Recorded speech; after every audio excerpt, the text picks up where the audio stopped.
विमल, पोलो, जोबा केसरी, हर पल मनाओ केसरी त्योहार। आपने कोई ये दरअसल वैसी स्थिति हो गई क्या कि जब प्यास लगी तब हम कुआं खोदने निकले, गुरदीप जी जो कह रहे हैं। भाई 20 लाख नौकरियों पर संकट इस वक्त है। 5 महीने से ये झूला झूल रहा है डोनाल्ड ट्रंप, तो हमें कुछ ऑल्टरनेटिव व्यवस्था करके रखनी चाहिए थी क्या? और ये एब्सोल्यूट अब सिर पर खड़ा है क्या ये संकट?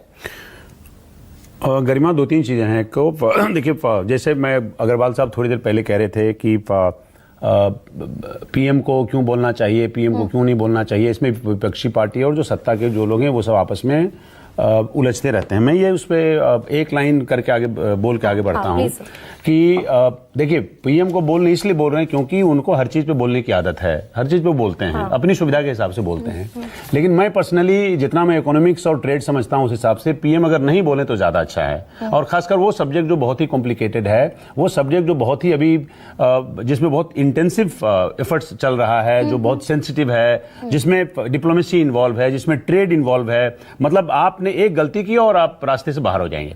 इस वक्त बिल्कुल पीएम का बोलना ठीक नहीं, मैं पर्सनली मैं ऐसा मानता हूं।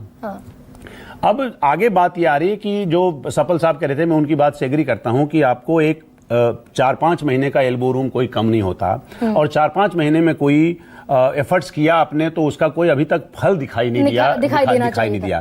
भाई चाइना ने अगर पलटकर आंखें तरेरी तो 30% टैरिफ आ गया चाइना का। आप न चाइना से अपनी तुलना करिए, न अपना पाकिस्तान से अपनी तुलना करिए। मैं माफी चाहता हूं। ठीक है।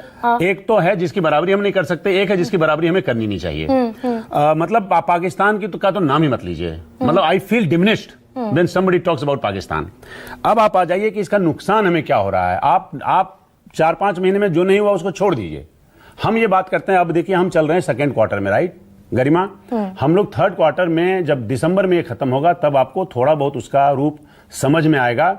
और उसके बाद जब फोर्थ क्वार्टर का रिजल्ट आपको आएगा, जब आप अप्रैल में घुसेंगे तब आपको समझ में आएगा। तो ये क्वार्टर तो चलिए निकल गया, आपके पास केवल सितंबर रह गया है। अब मोटा मोटा आप देखिएगा इसका फर्क क्या पड़ेगा कि हमारा फर्ज करिए एक्सपोर्ट में $86 बिलियन का है, वो $49 बिलियन का हो जाएगा। एक रफ एस्टिमेट यह है कि साहब जो जीडीपी है उसमें हमारा 70 पैसे से 1 रुपए का फर्क पड़ेगा। हम 6.5 से हम 5.5 पे भी आ सकते हैं।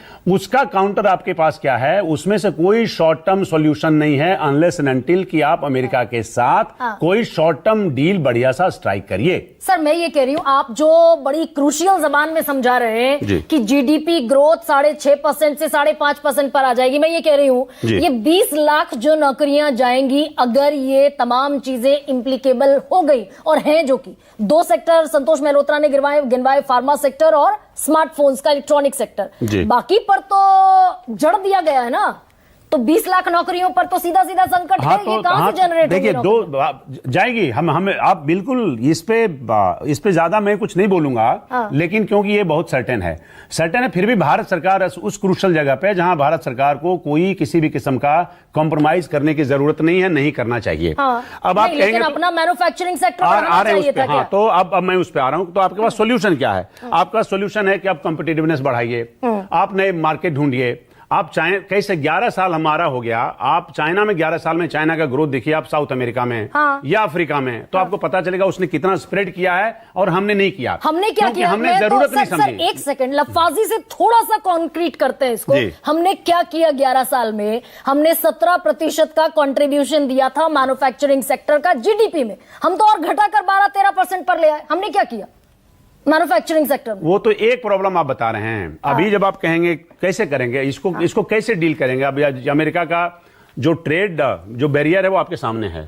इसको कैसे डील करेंगे? इसका कोई शॉर्ट टर्म सॉल्यूशन नहीं हो सकता। शॉर्ट टर्म सॉल्यूशन तब होगा जब ट्रंप की कृपा हो जाएगी या उसका दिमाग ठीक हो जाएगा, तभी हो सकता है। अदरवाइज नहीं होगा। अदरवाइज नहीं होगा तो मैन्युफैक्चरिंग में आप कैसे करेंगे? कोई 3 साल से पहले कौन सा मैन्युफैक्चरिंग यूनिट तैयार होता है बताइए जरा। 3 से 5 साल का आपको कम से कम ये पीरियड चाहिए होता है। करना चाहिए था क्या 11 साल में? मैं तो ये बात पूछ करना चाहिए था। नए मार्केट की तलाश करनी चाहिए थी, नए एक्सपोर्ट के नए डेस्टिनेशन ढूंढने थे। आप चिली और पेरू पे एफटीए कितने टाइम से बात चल रही है, वो पड़ा हुआ है। अभी कितने एफटीएस पे हमने देर से एक्ट किया। अब चलिए, अब यूरोप का चलिए हो गया, ठीक है, अक्टूबर से लागू होगा। बट बहुत सारे ऐसे डेस्टिनेशन जहां पर पहले हम जा सकते थे। 11 साल में जो नई इकोनॉमीज, वियतनाम कहां पहुंच गया, थाईलैंड कहां पहुंचा, चाइना कहां पहुंचा और हम कहां पहुंचे, वो हमें देखने की जरूरत है। देखने की जरूरत है सर। यहीं पर समय क्योंकि कम है, अदरवाइज मैं आपको समय देती। और